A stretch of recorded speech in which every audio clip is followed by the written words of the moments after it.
El libre comercio pone en movimiento millones de toneladas de mercancías. Ha traído con ello mucho bienestar al mundo. Hasta ahí, todo bien. El proteccionismo y el aislamiento se consideran el mal. Donald Trump impone aranceles punitivos a la importación de acero. Los europeos y China responden con amenazas. ¿Estalló la guerra comercial? Quiero que ingresemos todos los aranceles, también a los importadores que nos engañan. Son unos estafadores. Este reportaje intenta demostrar cómo se engaña con el libre comercio y cuál es nuestro papel en todo esto. Alemania no puede esperar que el resto del mundo nos compre a nosotros, así como nosotros nos abstenemos de comprar productos extranjeros. La lucha por el libre comercio está plagada de paradojas. Mientras que a los alemanes nos gusta vernos como campeones de las exportaciones, el libre comercio destruye muchas economías, entre nosotros y afuera. Es David contra Goliat, pero al revés. En este juego, Goliat gana y la Unión Europea es Goliat. ¿Quiénes son los verdaderos ganadores? ¿Es el libre comercio tan libre como dicen?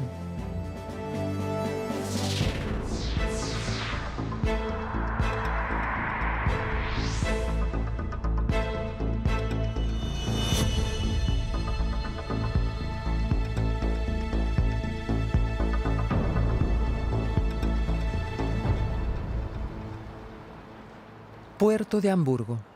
Desde aquí, Alemania exporta mercancías a todo el mundo y recibe 9 millones de contenedores al año, la mayoría de China. Hamburgo es la puerta europea de los productos de Extremo Oriente. Todo lo que entra en la Unión Europea se fiscaliza.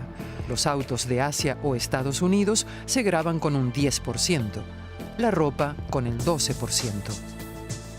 Los smartphones, sin embargo, no. El sistema arancelario es muy complicado. Existen miles de las llamadas líneas arancelarias con numerosas variantes. Gaby Jansen y Eva Hoffman de la Oficina Central de Aranceles las controlan. Revisan que las mercancías hayan sido correctamente declaradas, pues existen infinidad de recovecos legales. Está registrado como abrigo secador de microtejido. Para un animal, una mascota. Exacto, como si fuera poliéster. Exacto. Parece que debe ser para un perro por el tamaño que tiene. Es made in China y lo hay en diferentes tamaños. Parece para un perro de tamaño medio. Controlan si esta manta para perro tiene partes de cuero. En ese caso pagaría menos tasas. 100% poliéster. Es decir, en este momento tendría que pagar el 12% y como producto de cuero se hubiera ahorrado un 2,7%. Ellas mismas desconocen por qué cambia tanto el impuesto. Cosas de la Unión Europea. Ellas solo controlan los contenedores. Llevo muchos años en el puerto de Hamburgo y no se tiene la sensación de que Alemania sea el campeón exportador. La mayoría de productos son de China. Allí saben hacer de todo.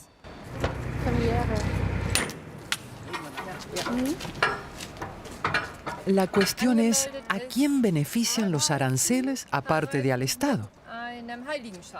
Supongo que están para proteger la economía nacional.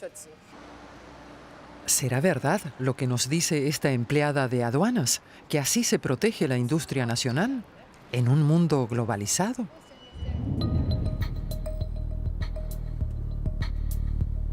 Estamos en Hildburghausen, en el estado alemán de Turingia. Aquí tiene su sede la reputada marca de bicicletas Mérida Centurión de Wolfgang Renner. Antes fue uno de los mejores ciclistas campo a través y fue quien trajo a Alemania la mountain bike, la bicicleta de montaña. Hoy sigue siendo un empresario de éxito.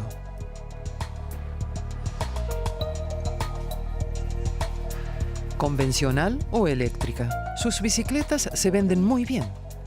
Pero, ¿dónde se fabrican? ¿Esta es una bicicleta made in Germany? No, no es made in Germany. pero es alemana. Sí, alemana es. ¿De dónde viene el cuadro, por ejemplo? El cuadro viene de China como tantas cosas. Lo pintan y lo montan en Taiwán. Y aquí lo controlamos. Una bicicleta diseñada en Alemania, armada en Taiwán con un cuadro chino. Esta bicicleta paga un 15% para entrar en la Unión Europea. Pero si viniera a Alemania directamente de una fábrica china, el importador tendría que pagar un recargo aduanero del 48,5%. ¿Por qué? Porque los chinos fabrican mucho más barato que nosotros. More than 20 years growing, has become the world's largest bicycle manufacturing leading enterprises. The group we have established a firm La empresa Fushika se presenta con orgullo en este video corporativo como la mayor fábrica de bicicletas. class production technology. And more than 100 robots. El Estado chino subvenciona tales empresas, pero no solo por esto fabrica China tan barato. Workers in Fushida are creating miracles. China tendría capacidad para inundar el mercado mundial con 100 millones de bicicletas cada año. Of various markets all over the world. Una pesadilla para fabricantes como Wolfgang Rehna. El arancel que la Unión Europea impone protege, pues, la industria europea. Tiene que haber un poco de proteccionismo de vez en cuando. Si no, no salen las cuentas. Se trata de que el comercio tenga unas reglas justas. Lo vemos también en otros sectores, donde los estados subvencionan solo a unos y los demás fabricantes no tienen posibilidades porque se tragaron el mercado. ¿Se trata del empleo en Europa? Se trata de empleo y juego limpio, claro.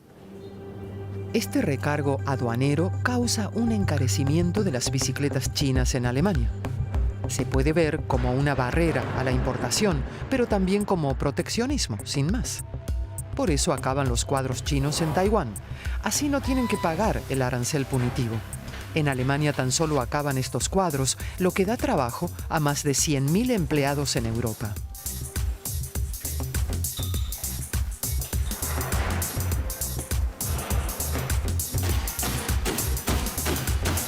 Wolfgang Rehna se alegra de que este arancel mantenga fuera a la competencia china. Pero también conoce todos los trucos del negocio internacional de las bicicletas. En la guerra comercial vale todo. Cuando la Unión Europea impuso este arancel punitivo a China, de repente comenzaron a llegar bicicletas de Camboya, Malasia, Indonesia y otros países. Cuando quedó claro que se trataba de bicicletas chinas, impusieron aranceles a todos esos países. Ahora se puso a exportar Túnez y también recibió su recargo arancelario. La industria china lo intenta por todos los medios. Ahora lo que sale de China son sobre todo piezas. Los cuadros se acaban en otro lugar, por ejemplo, Taiwán. Allí es donde gana valor, pues deja de pagar el arancel punitivo de la Unión Europea.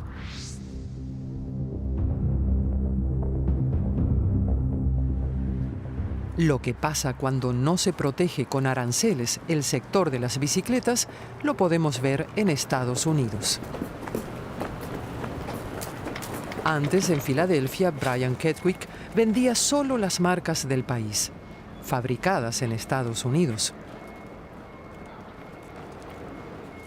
Pero hace años que todo cambió. Alguna que otra marca resistió, pero la procedencia es siempre la misma. Made in China. It doesn't matter which the Da manufacturer igual qué is. fabricante sea, Trek, Cannondale o Specialized, hasta la gama de lujo. All their bikes Todas las bicicletas están producidas en China. are made in China.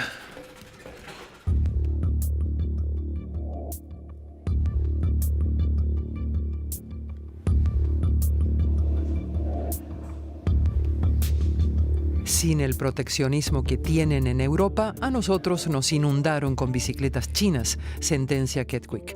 El dumping de precios chino ha destruido muchos puestos de trabajo en Estados Unidos, precisamente en Pensilvania, donde se fabricaban tantas bicicletas. No es de su agrado el fomentar el desmantelamiento de la industria de la patria vendiendo bicicletas chinas, pero ¿qué puede hacer? Keeps my family fed. Vivimos de esto. Tengo 2 tiendas y tengo que poder ofrecer a mis clientes bicicletas con cambio de marchas por debajo de los $400 o una bicicleta normal por menos de $300. Y menos mal que puedo hacerlo. It's nice to be able to do that.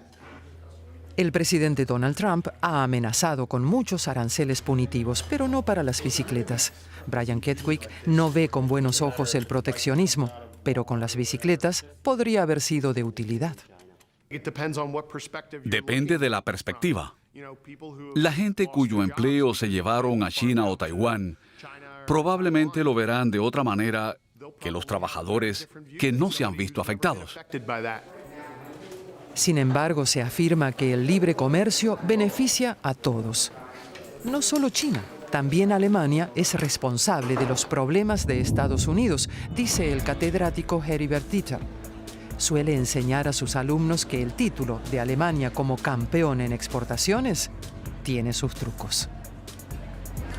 Los productos alemanes no solo se venden mucho porque sean excelentes, sino también porque en Alemania los salarios suben de forma muy moderada y la debilidad del euro abarata la mercancía.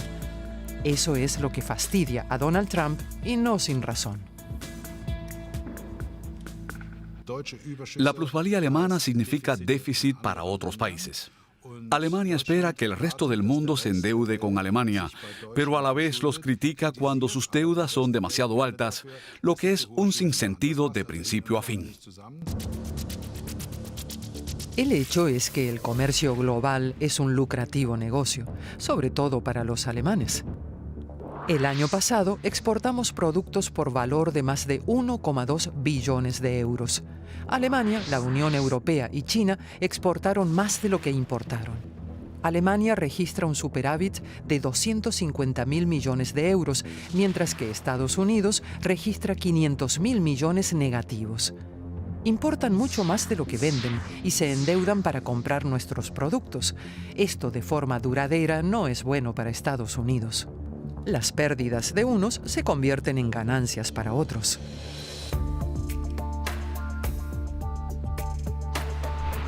Estamos en Baviera, en el sur de Alemania. Manfred Schmidt trabaja en el consorcio Schaeffler, una empresa que exporta mucho a Estados Unidos. Él gana bien y puede permitirse ciertos lujos. También productos que pone a su disposición el libre comercio mundial.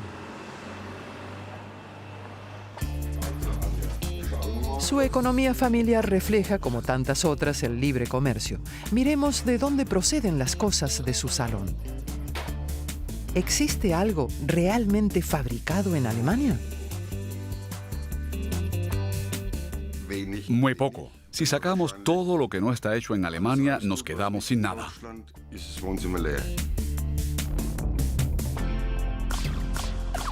Y así es. Nada hecho en Alemania, excepto la vieja máquina de coser.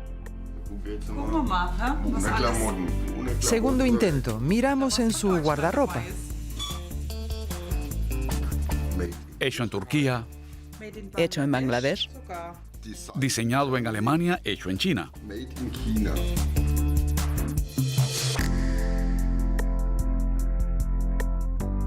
Y en la despensa encontramos, por supuesto, alimentos de todo el mundo.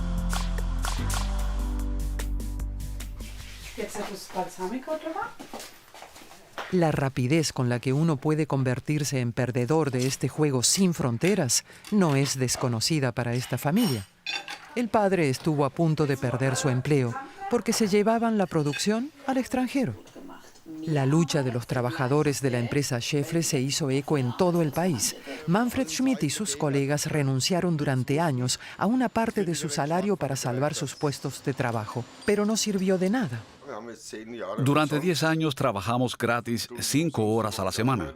Y ahora llegan y de la noche a la mañana nos dicen, cerramos la fábrica. Fue para todos un shock total porque pensamos que esas 5 horitas gratis a la semana serían un buen dinero para la empresa. Es la otra cara de la globalización. Por suerte, Schmidt recibió otro empleo en Schaeffler en otra de sus fábricas. Ahora es todo paz y alegría. Hemos vencido. Ganamos un buen salario en el sector industrial, pero hubo que trasladar y cerrar fábricas. Tuvimos suerte de que me dieran un trabajo en Schweinfurt, porque si hubiera estado en otra empresa y nos hubieran echado, estaríamos entre los perdedores.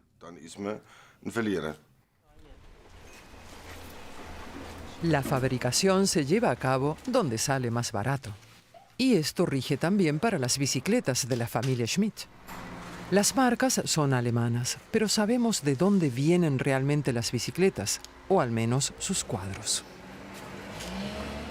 La producción de bajo costo en China eliminó cientos de miles de empleos en Estados Unidos.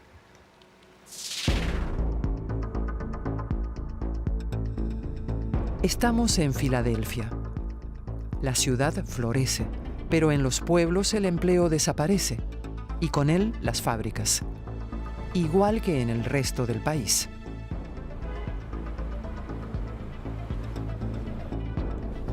Sarah Parker y su vecina Susan Schweinkert no son perdedoras de la globalización ni simpatizantes de Trump, pero estas dos madres hacen la compra bajo una consigna: comprar productos nacionales, Buy American.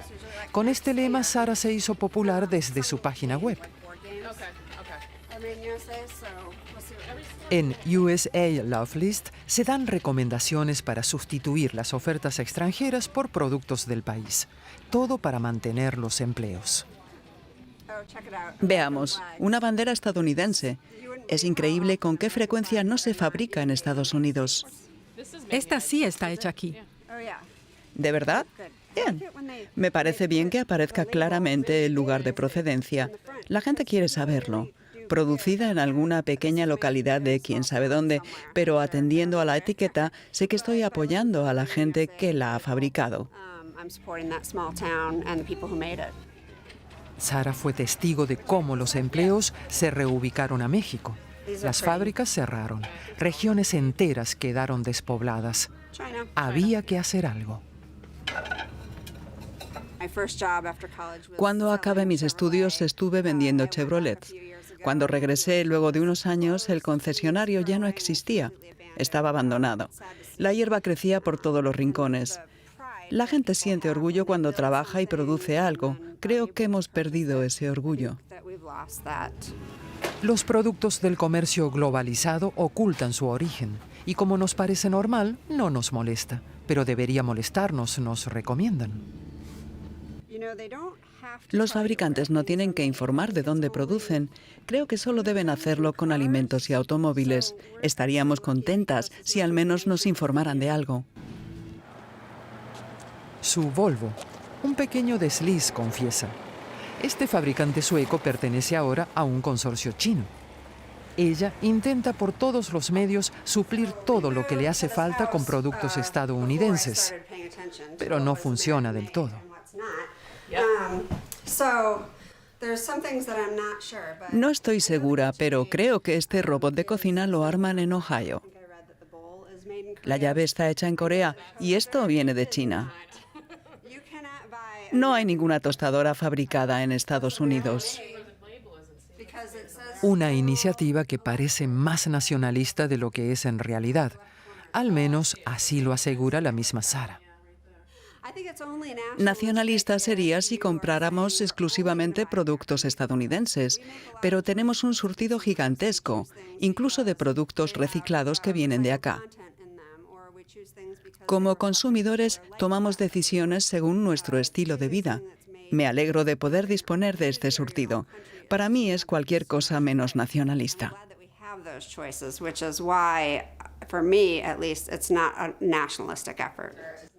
Pero ¿qué pasaría si solo compráramos productos nacionales, si cerraran las fronteras e imperara el proteccionismo? Echemos la vista atrás. A comienzos del siglo XX, el comercio mundial y la globalización vivían su primera fase de apogeo. Después llegó la caída. Estados Unidos se desmoronó en la Gran Depresión y Alemania sufrió una grave crisis económica. Aislarse era la divisa. Estados Unidos se encomendó a un férreo proteccionismo. Subió los aranceles drásticamente para proteger su industria y sus empleos. Los alemanes hicieron lo mismo. Se mezcló nacionalismo y proteccionismo en un peligroso cóctel. El resultado, la Segunda Guerra Mundial. Asistimos a un desarrollo catastrófico del comercio mundial, que se contrajo a 1/3 luego de 4 años. Hoy no nos lo podemos ni imaginar. Cuando hoy el comercio global se contrae un 5%, ya se tacha de crisis terrible. En aquel entonces el retroceso fue drástico y muy dramático, y este desarrollo puede achacarse a la política proteccionista de Estados Unidos.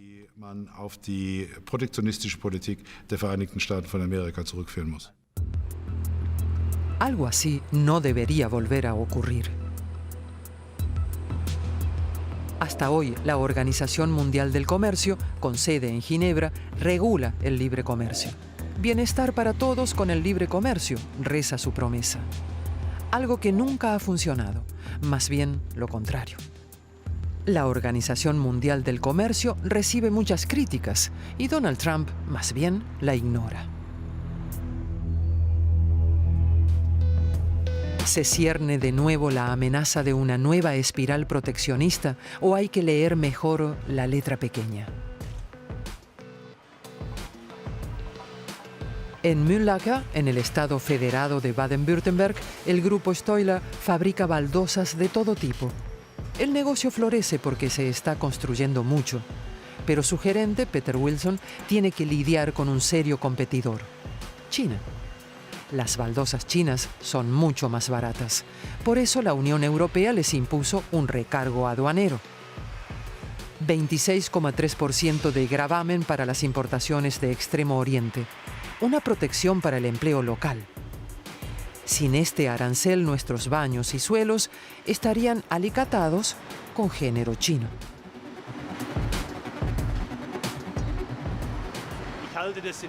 En la situación actual me parece justificado. Nuestro punto de partida en la competencia comercial es desigual. Sabemos que los fabricantes chinos cuentan con capacidad de sobra para lograr precios internacionales muy bajos. Eso nos hace perder competitividad. En esas condiciones no podríamos competir.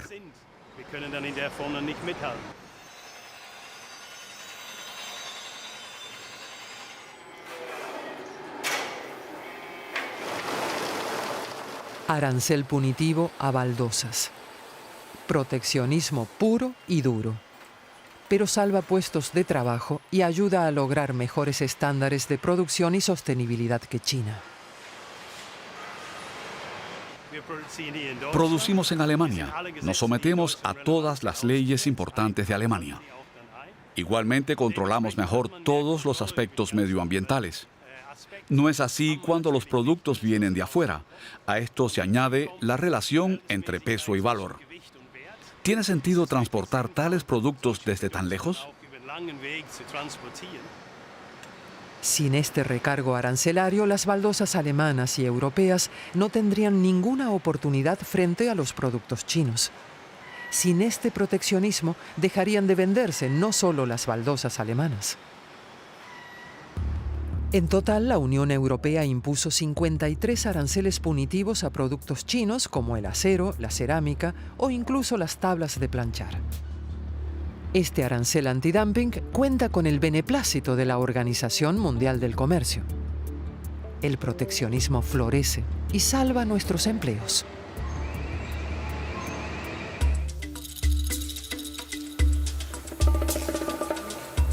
Pero estos aranceles que se permite la Unión Europea no se los concede a otros países. Camerún, mamá Bale, de camino hacia una plantación en la selva. Es jefa de una cooperativa en el norte de Yaoundé. Cada día, 1 hora para ir, otra para volver. No hay carretera.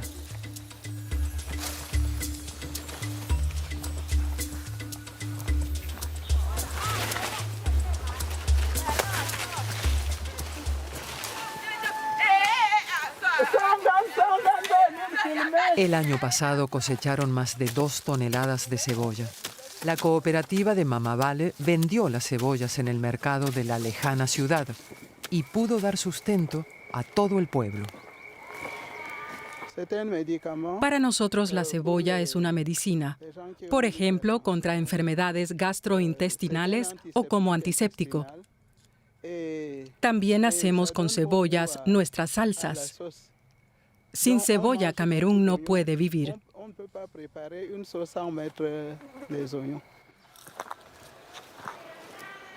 Ahora las mujeres del pueblo plantaron mandioca, pero no lo hacen voluntariamente.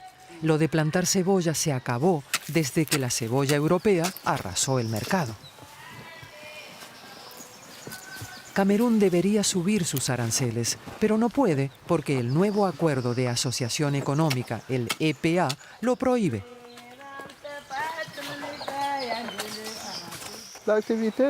Nuestras cebollas iban desde acá hasta allá, abajo en el río y hasta aquel lado. Ya no podíamos vender nuestra cosecha por culpa de las gigantescas importaciones. Y tuvimos que dejarlo.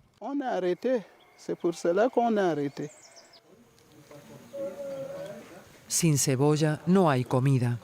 Este país africano consume cientos de miles de toneladas al año. Hasta hace poco solo de cebollas del país. Las mujeres de la cooperativa preparan como cada día la cena. Todavía les quedan algunas cebollas propias que les sirven de alimento y aseguran su sustento en el campo. 50 kilómetros al sur, en los mercados de la metrópolis de Yaoundé, las cebollas nacionales están desapareciendo.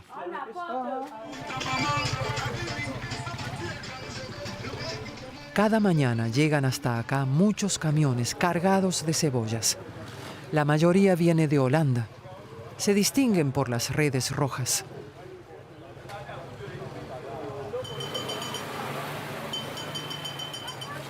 Mama Vale se ha puesto elegante y visita Yaoundé por las cebollas. Se reúne con Yvonne Takang, directora de una agencia que investiga los efectos del libre comercio en la población. Las cebollas holandesas cuestan 1/3 que las locales. ¿Cómo puede ser, teniendo en cuenta el arancel que sube el precio un 30%? Se preguntan.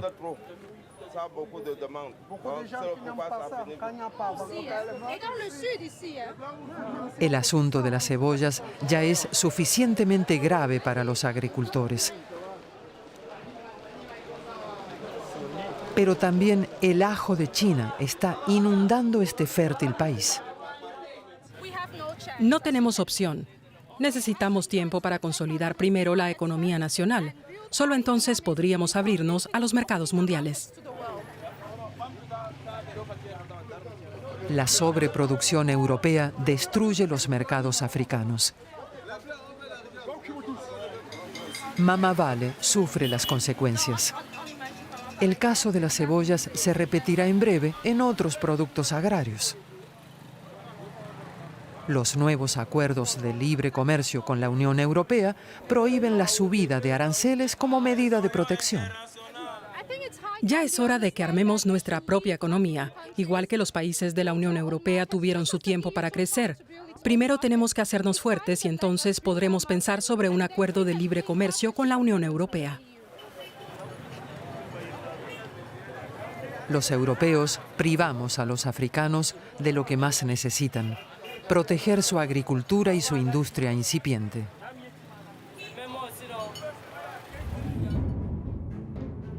Y es que los alemanes, como todas las naciones industrializadas, hemos crecido solo porque al principio nos protegimos férreamente contra la competencia, aunque ahora no nos guste hablar de ello.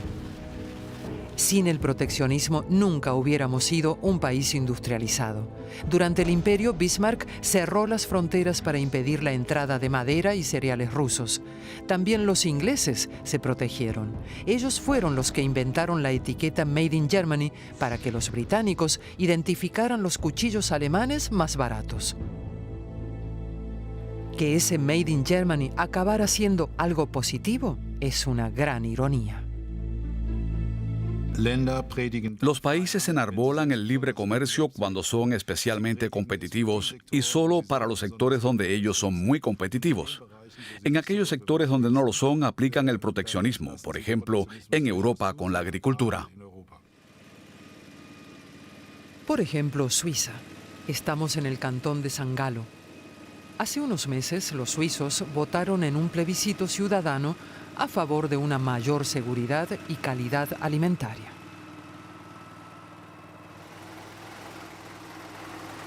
El presidente de los agricultores suizos, Markus Ritter, impulsó esta iniciativa. Sus colegas de gremio quieren protegerse. Markus Ritter es propietario de una explotación familiar típica.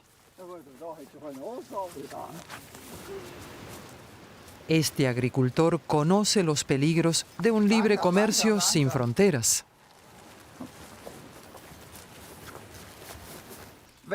Si el comercio se realizara de forma libre sobre las fronteras, puede estar seguro de que en Suiza ya no se producirían alimentos por motivos económicos y se trasladaría su producción a lugares más baratos donde no hay gastos de personal, en ese caso fuera de Suiza.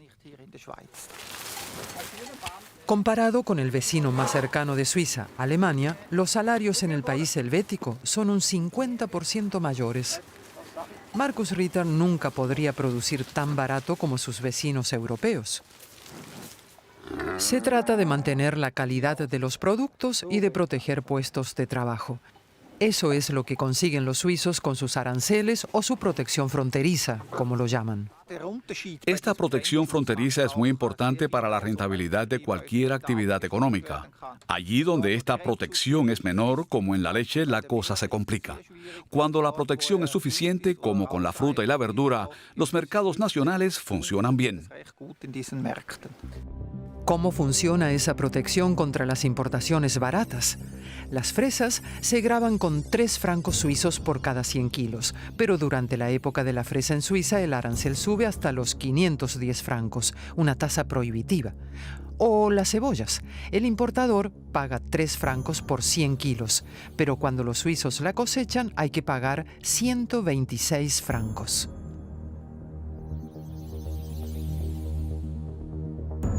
La carne de vacuno paga 109 francos mientras se mantenga a niveles inferiores de los límites. Los que importan más pagan hasta 2.900 francos por cada 100 kilos de carne.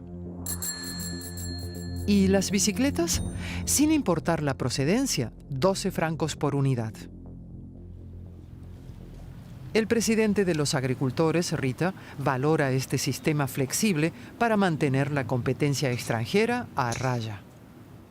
Para los agricultores no solo se trata de los precios, sino también del medio ambiente, la cría respetuosa de los animales y la protección del paisaje. El proteccionismo posibilita que se mantengan estos estándares. El ganadero Ritter cree que el comercio totalmente liberalizado no asegura los estándares de producción sustentables.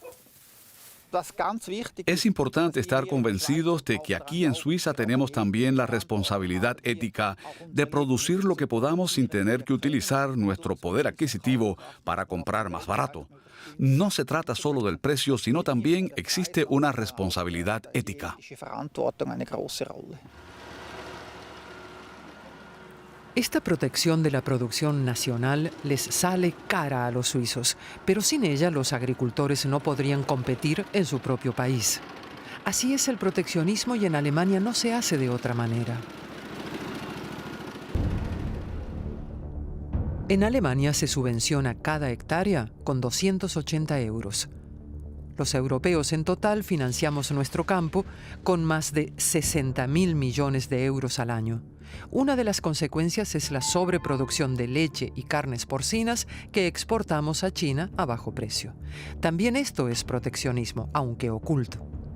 Y así lo hacen, por cierto, los estadounidenses con sus masivas subvenciones a la agricultura y sus gigantes consorcios agrarios exportando a todo el mundo. Los perdedores son los campesinos de los países pobres. Volvamos a Camerún. Durante años, aquí se importaron despojos de pollo de los consorcios europeos. Esto destruyó la granja avícola de Agnes Koa. La gente dejó de comprar los pollos del país hasta que el gobierno impuso una prohibición a la importación de carne de pollo. Desde la prohibición, el sector vuelve a florecer. En este pueblo, donde viven de la cría de pollos, vuelve a haber esperanza. Agnes Koa es la jefa de esta pequeña granja avícola que ahora nos muestra con todo su orgullo.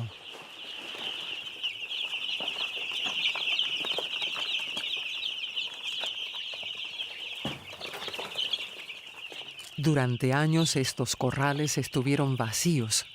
La carne de pollo europea, sobre todo la alemana, era más barata. Para Agnes Koa, esta medida proteccionista fue toda una bendición.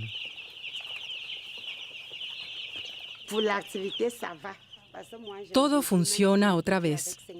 Además, amo mi negocio. Soy tan feliz. La cría de pollos vuelve a ser una actividad rentable. Este es el mercado de aves en Yaoundé, la capital de Camerún. Aquí solo se venden pollos del país después de que los despojos europeos coparan el mercado durante años. Francisco Mari, de la organización Pan para el Mundo, se pone en camino. Hace 15 años dio a conocer cómo los despojos de pollo europeos estaban destruyendo los mercados africanos. Por supuesto que se alegra de que la prohibición de Camerún al pollo europeo haga florecer el sector del país. La protección funciona, pero Camerún no puede aplicarla como quisiera, pues el acuerdo de libre comercio con la Unión Europea se lo prohíbe. Francisco Mari está absolutamente convencido. Necesitan más medidas proteccionistas. Claro que hay que proteger los productos mientras no puedan competir con los de fuera. Y es además lo justo. Es un sistema con el que muchos países han comenzado a cimentar su producción. ¿Por qué se le niega a África?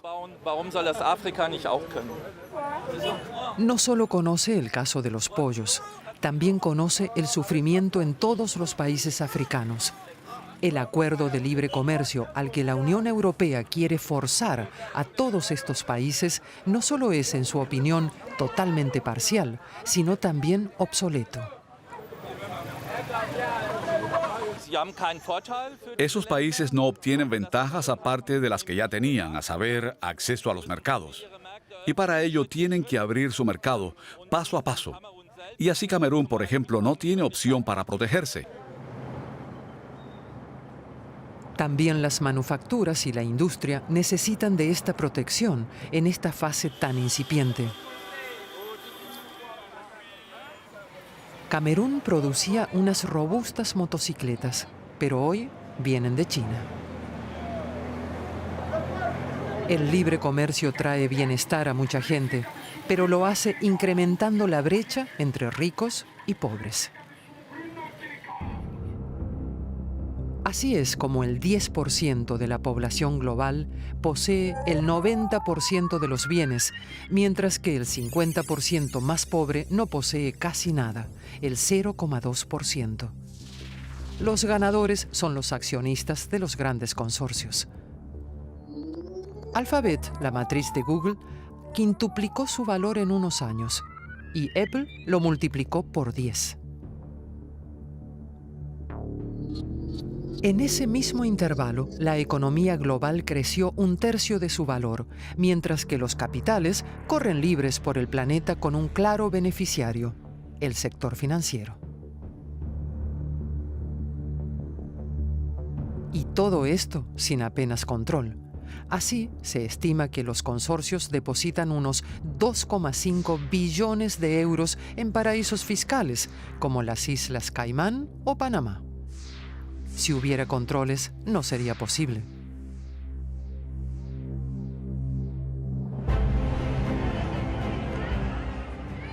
Una situación que provoca protestas, como esta en la última cumbre de la Organización Mundial del Comercio en Buenos Aires. Una organización que, según sus críticos, representa los intereses de los estados industrializados y sus grandes consorcios. Mamavale no tiene opciones en este sistema, pues sin nada de proteccionismo, el comercio nunca puede ser justo. Sobre todo el sector alimentario necesita mayor protección, tanto en los países industrializados como en los pobres. Si queremos seguir produciendo productos regionales y no en el lugar más barato del mundo para venderlos allí donde hay mayor poder adquisitivo, tenemos que aplicar el proteccionismo, pero en una forma positiva, basada en la sostenibilidad. África no necesita ataduras, sino protección. Si allí les fuera mejor, no tendrían que jugarse la vida millones de personas en su incierto viaje a Europa. Así combatiríamos las causas de los éxodos migratorios. En realidad, las reglas del comercio global están hechas para que los países ricos puedan invertir en los pobres y extraigan sus recursos. Es una actitud muy hipócrita, sobre todo en el sector agropecuario, cuando dicen que hay que abrirse al libre mercado, mientras ellos se protegen del exterior subvencionando masivamente su agricultura. Existe un doble rasero, uno con el que claman a gritos por el comercio libre y otro que los protege de puertas adentro. No es justo y no es sostenible en el futuro. El comercio global de mercancías es también una lucha por el bienestar, que produce ganadores y perdedores. El libre comercio auténtico en realidad nunca existió, ni existirá jamás.